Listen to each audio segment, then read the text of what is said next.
Olá a todos e todas que nos assistem, eu sou a Denise Cassama, economista, professora, ativista social e esse é o Empoderação, um canal que vai trazer conhecimento e informação para você que busca alguma coisa nesse mundão que é a internet. Olá, eu sou a professora Michele Aracati e nós temos hoje uma convidada muito especial, que é a Cíntia. A Cíntia ela vai falar principalmente da questão da violência contra a mulher. A Cíntia ela é advogada, economista, mãe do Faridinho, é uma grande amiga nossa e está aqui justamente trazendo para nós conteúdo de qualidade, que é justamente essa proposta do nosso canal. Então, Cíntia, seja muito bem-vinda. Eu gostaria também de registrar a participação das nossas alunas, que é justamente um tema extremamente importante quando se fala da questão da mulher e também levando em consideração que nós estamos próximos aí ao Dia da Mulher. É isso aí, então bora lá? Então, Cíntia, aí veio a pandemia e todos fomos ficar em casa. Eu fiquei abismada quando eu vi uma estatística aqui que nos primeiros 4 meses da pandemia, o Disque Denúncia registrou um número de 14% superior a todo o ano anterior em casos de violência doméstica, né? Então aquela máxima, briga de marido e mulher, ninguém mete a colher, já é uma máxima meio perigosa aí em se tratando de violência contra a mulher. É esse mesmo o cenário, Cíntia?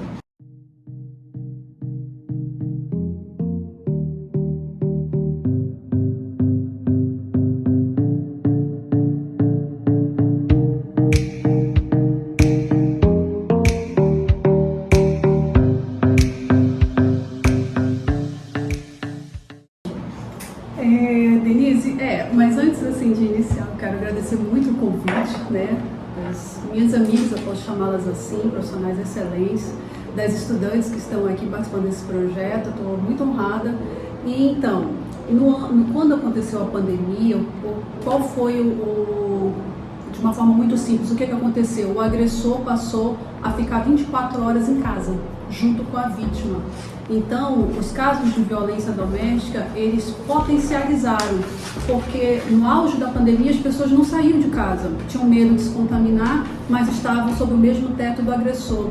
Então, aquela mulher, ela não tinha como pedir ajuda pelos meios normais, ir à delegacia, falar com a família, porque o agressor estava ali todo o tempo e ela ficava com medo de represália. E aquilo que acontecia de forma pontual, exponencial, você imagina, são os afazeres domésticos, são as obrigações com filhos, são as outras obrigações da família, então aquilo potencializou. E você imagina só que muitas moradias, os metros quadrados são bem reduzidos, da maioria da população. Então imagine só o quanto de mulheres, e por isso a estatística comprova o quanto foi exponencial essa violência nesse período que você mencionou. Então realmente é uma verdade. E outra coisa, hoje em dia a gente está mudando, briga de marido e mulher, mete-se a colher, embora de uma forma bem assim, as pessoas têm medo. Por quê? Porque não sabe se aquela pessoa, o agressor, está armado, se ele tem uma faca. Aconteceu recentemente agora de um rapaz, eu não me recordo qual o estado, que ajudou uma mulher que estava sendo vítima de violência, estava sendo agredida, e ele acabou morrendo.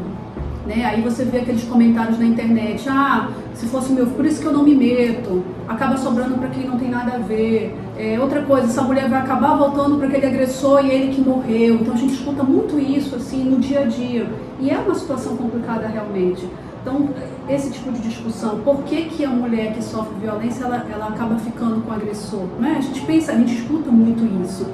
É mulher de bandido, gosta de apanhar. São discussões rasas. Isso são discussões rasas, porque existem motivos mais profundos. Ou ela depende dele financeiramente, a família não quer receber. O que nós escutamos? Existe a casa-abrigo para as mulheres que sofrem violência.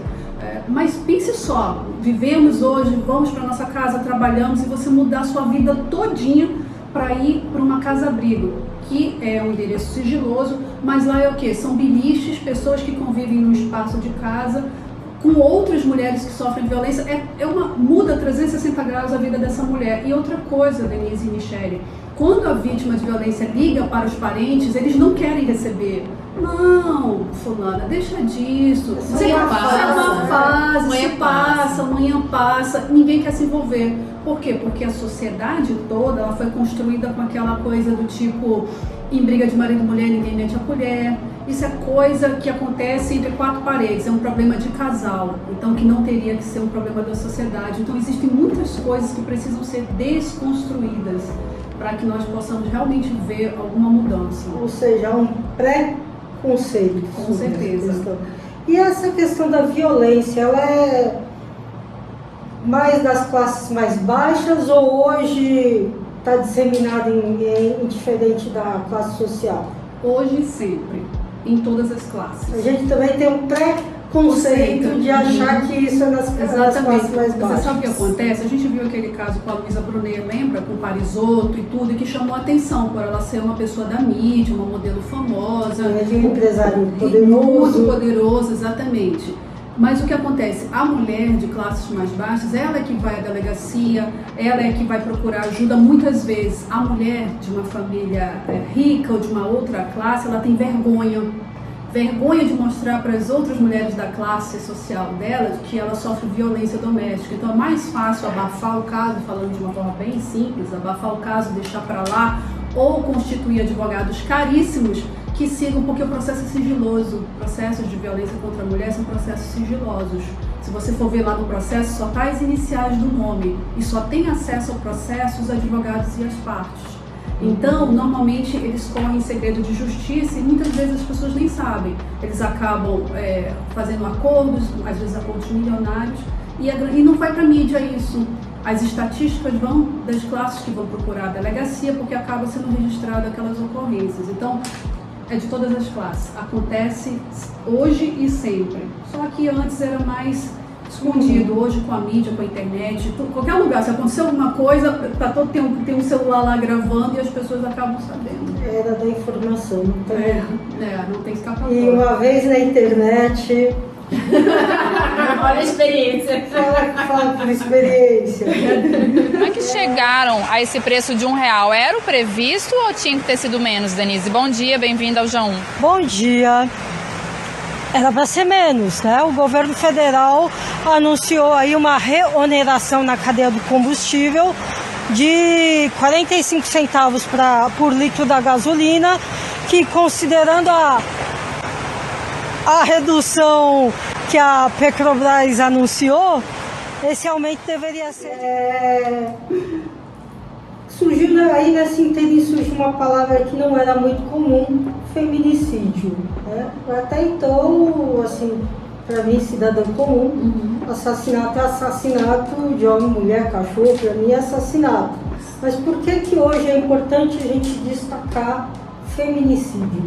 Então, isso é muito bem colocado. Inclusive, agora, dia 9, vai ser celebração da promulgação da lei do feminicídio, né? Quando é que surgiu esse termo? Esse termo, a primeira vez, surgiu em 76, numa tribuna internacional, onde várias mulheres foram lá para dar seu depoimento, né? Falar das violências que elas sofriam.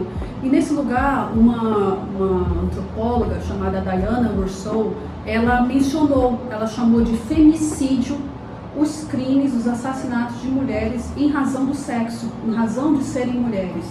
Depois, nos anos 2000, esse termo surgiu como feminicídio, já no México, com a antropóloga Marcela Lagarde. Por quê? Porque numa cidade do México chamada Juárez, né? Muitas mulheres foram assassinadas.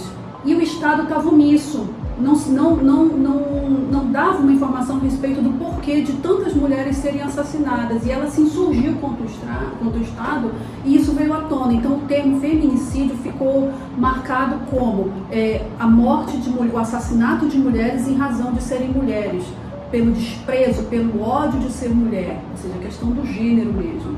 E aí, no Brasil, aconteceu tudo aquilo com a Maria da Penha, né? Ela foi vítima de violência doméstica, ficou paraplégica por conta do marido dela, que tentou matá-la 2 vezes.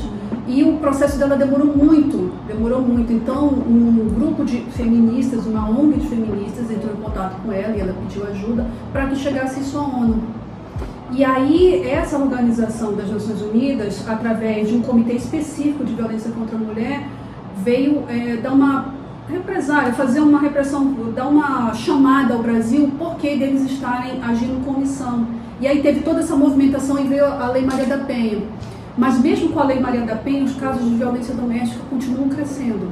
E aí veio a Lei do Feminicídio. O que é? O feminicídio, ele é uma qualificadora, ele é um plus ao crime de homicídio. Ele não é um crime em si, ele é uma qualificadora do crime de homicídio. Então, homicídio, né? Pena de tanto a tanto, matar alguém, homicídio. Qualificadora, feminicídio, quando o crime é praticado contra uma mulher em razão do sexo dela, do gênero dela. Então, o que o feminicídio faz? Ele dá luz à morte de mulheres que antes ficavam numa vala comum. Ah, a mulher morreu por assalto, ela morreu por violência doméstica, ela morreu por várias coisas, mas tudo ficava numa coisa só. Tudo era assassinato. Tudo era assassinato, exatamente. Com o feminicídio, as estatísticas puderam dar uma luz àquele crime específico de mulheres que estavam sendo mortas pelo simples fato de serem mulheres. Então isso acaba ajudando as políticas públicas, acaba ajudando a questão estatística, mas vou te falar uma coisa, estatística é algo que eu até destaco na pesquisa. Existe uma cifra oculta que a gente chama, as estatísticas elas são não defasadas, mas elas não estão em sua totalidade verdadeiras. Por quê?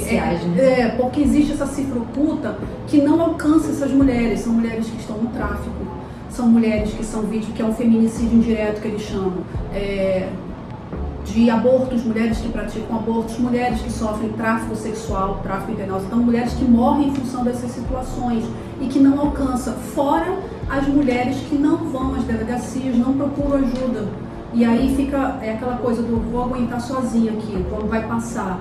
Então as estatísticas acabam não alcançando na sua totalidade a realidade. Como o aborto é proibido, ninguém vai registrar. Exato. Então existem muitas situações e aí com estatísticas defasadas, vamos dizer assim, as políticas públicas acabam também não sendo eficazes, não atingem, porque você não tem a real dimensão do que está acontecendo. A gente só sabe quando escuta na prática, quando conversa com uma vítima que fala.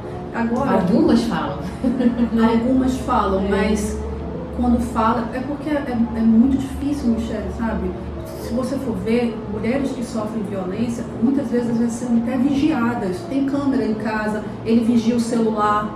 Então, assim... Você está falando de uma violência que não é só física, não. Ela começa com a violência psicológica, né? Não, quais são assim, os sinais, Cíntia? É muito importante isso. O que define a Lei Maria da Penha? Né? As violências física, chute, empurrão, puxão de cabelo, patrimonial, reter suas coisas, seus bens de trabalho, que é aquilo que você falou, a mulher começou a trabalhar, está desempregado, começou a trabalhar, ele pega, ele quebra as formas, ele quebra o forno, ele quebra tudo. Fica com o dinheiro dela. Fica com o dinheiro dela, exatamente. Patrimonial, moral, que é aquela do xingar, de caluniá-la, psicológica, que é a mais assim... muitas mulheres que são vítimas de violência, elas dizem que dói mais a psicológica do que a da agressão, a física. Isso entra o xingamento? Entra. Porque ele vai minando com a autoestima dela. E ela vai acabar. Algumas mulheres acreditam que ela deu causa ao mal que ela está sofrendo. Você não consegue fazer nada não, certo. Denise, você acredita que eu escutei, não tem muito tempo isso, uma senhora, tá? Ao ponto da filha precisar sair de casa, que era de outro casamento, e ela ficar, e ele dizer pra ela assim, ela falando, você sem mim, você não é nada. Você não é nada, você pensa que alguém vai te querer? Você é isso, você é feia, você não presta, você não... Então vai minando aquilo e a psicológica chega naqueles, vamos lá, os sinais, né?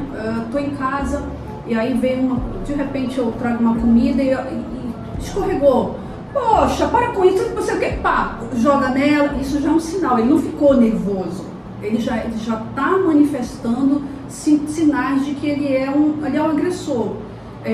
Ou então está em família e a mulher está explicando alguma coisa e diz, cala a boca, está falando besteira, ou é burra mesmo, só está falando bobagem. Então aquilo vai minando, ela não vai querer mais falar. Ou está em um ambiente e ele dá um empurrão nela, ou fazer como se isso fosse algo normal, uma brincadeira, quando não é. E aí eu chamo a atenção para uma coisa que a gente chama de normalização, né, da violência.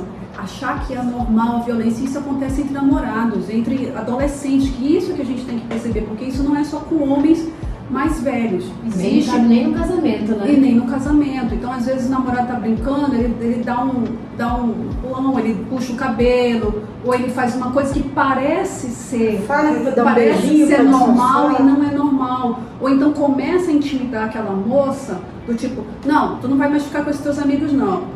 Tu tá namorando comigo, por que tu tem que estar com eles? Essa tua saia tá muito curta. Tira esse batom, tá ridículo, tá parecendo uma... né? Parecendo uma...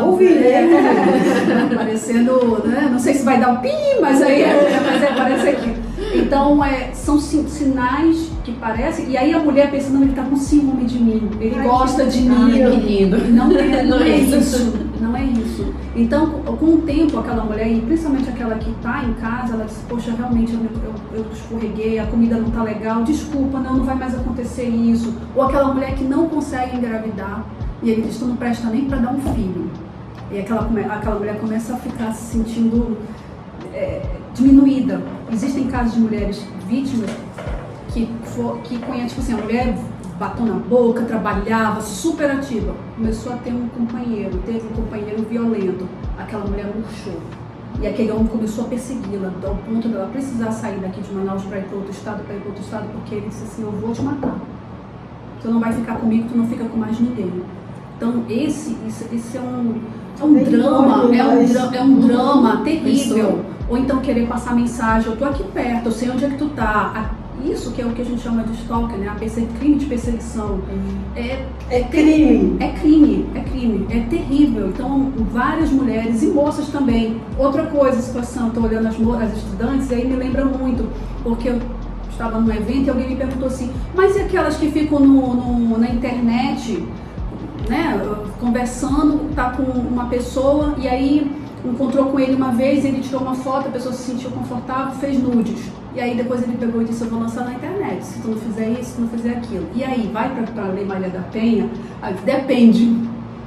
Porque se for algo pontual, encontrou eu e você uma vez, vamos nos encontrar, tirou nudes, não é considerado uma relação de afeto. Não precisa ser um longo prazo, mas uma relação de afeto. Foi um encontro casual. Aí vai para a justiça comum, digamos assim, não uma especializada. Então tem esses detalhes, mas se for algo que você já está conversando muito tempo com ele, e ele começa a tirar fotos e quer te ameaçar com isso, aí sim vai. Então aí nesse caso você pode pedir medidas protetivas, que essa pessoa não entre em contato com você pelo teu celular, que essa pessoa se mantenha afastado de você.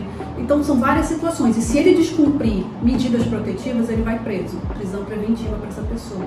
Então, o importante da lei, todo mundo já ouviu falar da Lei Maria da Penha, mas ninguém conhece os pormenores da lei.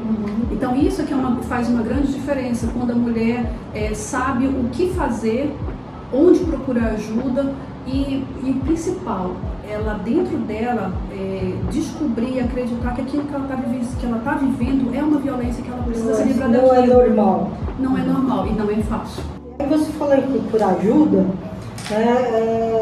A maioria das delegacias, de uma forma geral, elas não estão muito preparadas para receber esse tipo de público, né? A gente tem a delegacia especializada, que na maioria das cidades são poucas, né? E aí é longe de casa, a vergonha de estar passando por isso é muito grande. Aí falar, vou contratar advogado, mas eu não tenho dinheiro para contratar advogado, porque advogado é só coisa de rico, eu não tenho dinheiro. Existe um caminho mais tranquilo para quem está passando por esse sofrimento, não tem uma renda muito alta, mas precisa dessa ajuda? Tem por onde sim. Ela pode começar? Tem sim, isso que você falou é bem importante. Existem muitas mulheres que, por exemplo, só tem o dinheiro de ida do ônibus. Então ela mora lá na Zona Leste e a central de flagrantes 24 horas é lá na Centro-Sul, que é aquela delegacia especializada do Eldorado, da rotatória do Eldorado. Ali é 24 horas. Existem 3 especializadas de delegacia da mulher na cidade de Manaus. Uma na Zona Leste, uma na Centro-Sul, que é a do Eldorado, e uma na Sul. Então, imaginemos que uma pessoa da Zona Oeste, para ela chegar em uma dessas, ela tem que se deslocar algumas vezes. Às vezes essa mulher não tem, é o que eu estou dizendo, só tem o dinheiro do ônibus. Isso é uma realidade e é complicado. Mas vamos lá, tem 3 delegacias, advogado. É caro, sim, alguns advogados, mas ela não necessariamente precisa de um advogado para ir à delegacia. E não somente à delegacia, ela pode ir ao Ministério Público, ela pode ir ao Tribunal de Justiça. É isso que eu digo, esse conhecimento da rede de enfrentamento que é importante. Então, sofri violência doméstica, o que eu posso fazer?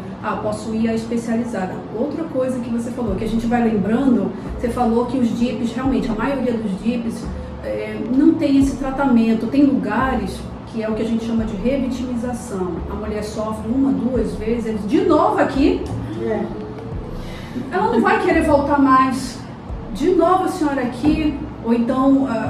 senhora, volta para casa, vai conversar com seu marido. Exatamente. Então, é uma situação complicada. Algumas especializadas, eu destaco a da Centro-Sul, que eu tenho muito contato com a delegada Débora Mafra, então lá eles ouvem, tem a escuta humanizada, que é o que a gente chama, de ouvi-la, de saber o que é. E nesses DIPs, nesses distritos integrados de polícia, existem anexos, um serviço emergencial, mulher que sofre violência, que é chamado de SAPEM. Lá existe uma equipe multidisciplinar, psicólogo, assistente social e advogados que dão orientação, dão esse primeiro atendimento a essa mulher. E nesse local ela pode também ser encaminhada, inclusive com a polícia, encaminhando, em alguns casos, isso não é regra, tá? Mas acontece, de levá-la ao IML, por exemplo, para fazer o exame de corpo de delito, ou então levá-la ao Instituto Dona Lindu, ou então ao Hospital Moura Tapajós, Maternidade Moura Tapajós. Por que esses 2 lugares? Em crimes de violência sexual.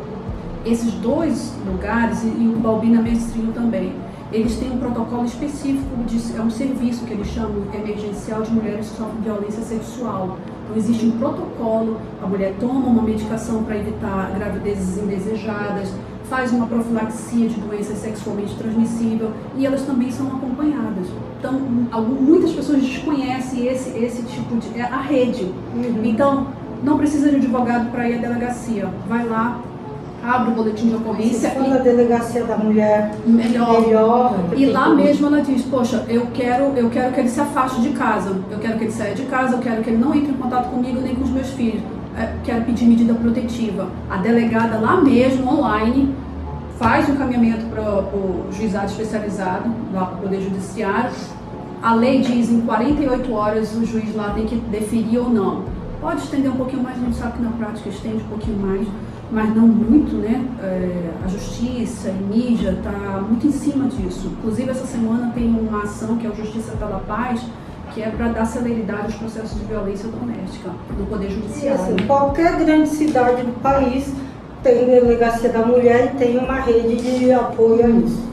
Exatamente. Agora, uma coisa que eu queria destacar que eu senti falta, que a gente não...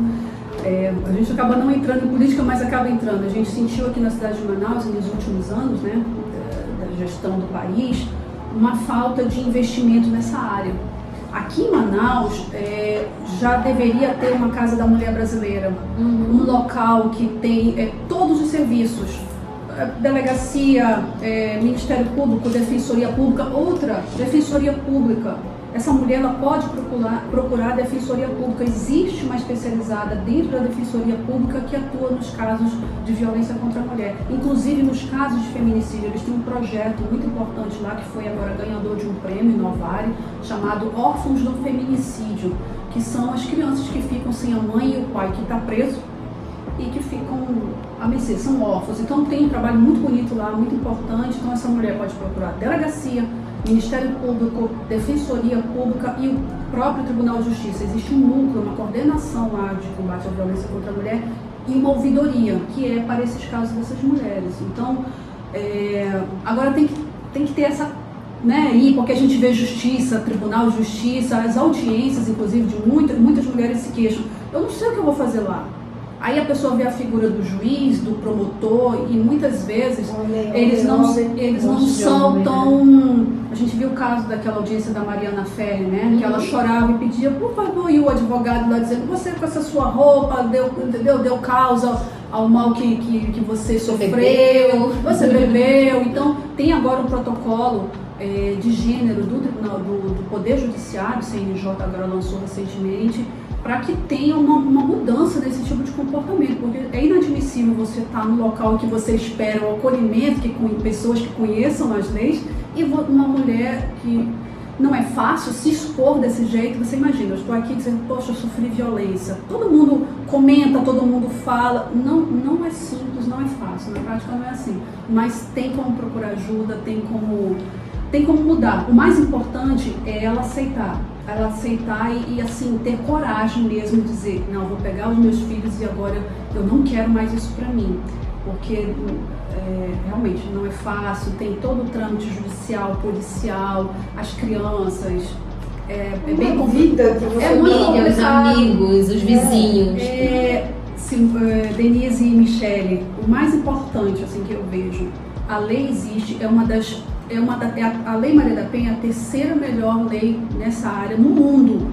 Só que a eficácia da lei, a lei só vai ser eficaz quando houver uma desconstrução das pessoas, principalmente de homens e mulheres, que existem mulheres machistas também, tá? Isso mesmo. Vai aquela coisa de dizer assim, se ela apanhou, alguma coisa ela fez. Isso. Né? Se tivesse em casa, não tinha acontecido isso. A gente lê isso todos os dias, os comentários Se de você não tivesse usado essa roupa, você não teria. Ou então, se ela chegou no alto posto de uma empresa, ela tem um caso com o chefe.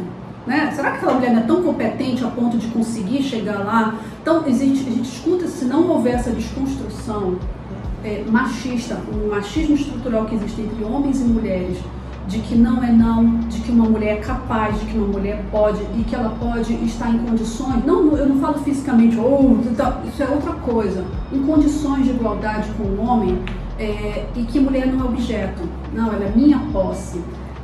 A gente vai continuar tendo estatísticas tristes de mulheres que sofrem violência e que foram mortas por serem mulheres. E precisa dessa mudança. Se não houver isso, eu vou estar aqui em março, no mês da mulher, em agosto, na promulgação da Lei Maria da Penha, e em novembro, nos 16 dias, já tivemos falando sobre a triste realidade de muitas mulheres que sofrem violência e feminicídio. Eu acho que a gente vai até divulgar nos posts do canal esses períodos, e essas orientações, os telefones. Acho super importante. Eu digo isso, eu falei na Câmara, Denise. Não adianta só falar nesse dia. Deveria ter, por exemplo, como comercial de televisão, para em vez de aparecer lá o comercial do supermercado, aparece: sofreu violência doméstica, ligue tanto, procure tanto, como se fosse algo comum, porque aquilo fica na cabeça das pessoas. E de repente, uma pessoa que está lá, ela pode anotar, ela pode ajudar uma outra, porque há um desconhecimento. E sabe o que é pior? Homens que são presos e que estão lá e dizem assim, teve uma pesquisa agora, saiu recente, até uma colega de mestrado, que é uma juíza federal, ela fez uma pesquisa junto mesmo lá, com os detentos, e aí eles diziam o seguinte: eu me arrependo muito de estar preso, de ter perdido a liberdade, não de ter matado ou de ter batido naquela mulher. Você acredita nisso, gente?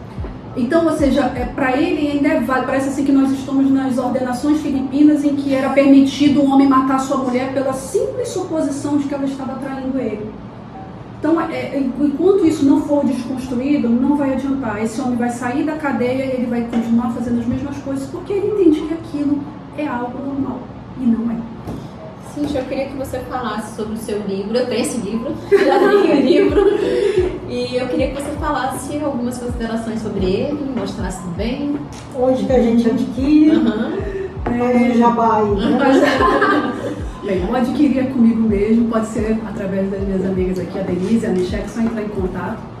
Mas esse livro é muito especial. Por quê? Porque eu fiz um mestrado em Segurança Pública, Cidadania e Direitos Humanos na UEA.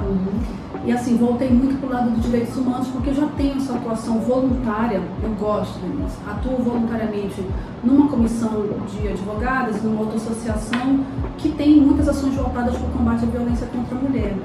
Então, fiz um mestrado falando sobre a questão das políticas públicas na cidade de Manaus. O que me inquietou? Por que o número de estatísticas de feminicídio continuavam altas? E aí eu pensei, será que a lei não está funcionando? Será que as políticas públicas não estão funcionando? E aí comecei a pesquisar as razões pelas quais o descumprimento de medidas protetivas não eram como é que eu vou dizer, combatidas, e porque o número de feminicídios continuava alto. E aí a gente começa a pesquisar a questão do machismo estrutural, fala das leis, fala dessa rede de atendimento às mulheres e finaliza com pesquisas, com estatísticas, mostrando o quantitativo de violência, os locais, Zona Leste disparado com relação à violência doméstica e familiar. Então, assim, é uma área muito populosa e é uma área, assim, que realmente as estatísticas demonstraram, fora outras coisas, mulheres que desistem das medidas protetivas, mulheres que acreditam que aquele agressor vai mudar, então ele chega lá e diz, não, eu não quero mais. E aí, pouco tempo depois, infelizmente, acontece um feminicídio. Então, existem muitas perguntas que foram respondidas através das estatísticas e da pesquisa em si. E aquela que eu comentei da cifra oculta. Mulheres que estão no tráfico, mulheres que sofrem aborto, mulheres que são levadas pelo tráfico sexual. Então, é bem bacana, assim. E qual é a conclusão? É o que eu digo aqui. A lei existe, ela é eficaz. O que acontece é que existem muitas variáveis que faz com que ela se torne ineficaz na prática. Mulheres que desistem de não vão à justiça porque não acreditam na justiça, porque não têm dinheiro, porque têm vergonha, ou porque acreditam que o agressor vai mudar. Essa é uma das principais, elas sempre acreditam que o agressor vai mudar, porque elas acham que não, ele estava num momento ruim, não estava legal, ele bebeu, vai mudar, não vou ficar pelos meus filhos, ou então eu não tenho como conseguir dinheiro para me sustentar fora daqui.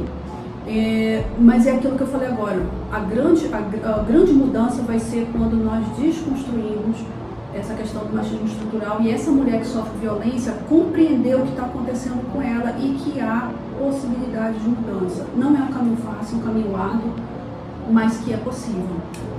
Então é isso. Então, foi lançado, é um xodó meu, já estou pensando em falar sobre outras coisas, porque é uma temática que é triste, mas que é interessante, porque a gente pensa só, a gente fala tanto violência contra a mulher, mudança, mas a sociedade criou uma cultura que é contraproducente. Ao mesmo tempo que eu digo não à importunação à mulher, eu exponho uma mulher numa propaganda de cerveja seminua como se ela fosse objeto. A venda é da cerveja, não da mulher. Ou mulheres, ou quando a gente começa a cantar uma música, que a letra da música meio que incentiva essa misoginia. Taca o pau, tá com funk, pagode, se te pego com outra te mato, depois te mando um beijo, sei lá, umas flores e uns abraços, alguma coisa assim. Então, são músicas que você cantarola assim, naturalmente nem percebe que aquilo acaba normalizando uma situação de violência contra a mulher. E isso em qualquer lugar. No parlamento, um outro colega veio assim por trás e apalpou o seio de uma colega parlamentar. Então, o caso que a gente comentou da Mariana Ferri, né, que parecia normal, uma audiência normal, um local que ela deveria procurar um apoio, um acolhimento, ela foi execrada ali, publicamente. Então, são situações que precisam ser discutidas. Foi terrível, né? Foi pior. É isso. Poxa, Cíntia, muito obrigada. Espero o assunto ele vai longe, né? Então talvez a gente chame outras vezes. Mas se você que está nos assistindo se identificou em alguma dessas situações relatadas, não fique quieta. Aguarde aí, vai ter uns posts mostrando os caminhos das pedras que precisam ser seguidos. Existe toda uma rede de amparo que possa te ajudar nessa questão, mas não sofra calada mais. Cíntia, suas considerações, muito obrigada por estar aqui, suas considerações finais. Eu que agradeço muitíssimo, gostei muito, foi super rápido, né? E realmente, conhecer a rede de enfrentamento é muito importante. Existem também, eu esqueci de comentar, existem instituições que recebem mulheres, inclusive com assessoria jurídica, né? Existe o Fênix, existe o Humanas, que levam inclusive essas mulheres, rapidinho só para fechar, não para uma casa-abrigo, mas para hotéis que são conveniados com essas instituições, e a mulher e os filhos são levados para hotéis, para poder passar esse tempo longe do agressor. Então, tem muita coisa aí que vai ser muito interessante os posts para divulgar, para mencionar. Então, eu fico muito feliz, porque eu digo que a minha missão aqui é usar o meu conhecimento para propagar, né? A gente tem que usar a nossa mente, as nossas ações para propagar conhecimento e ajudar outras pessoas.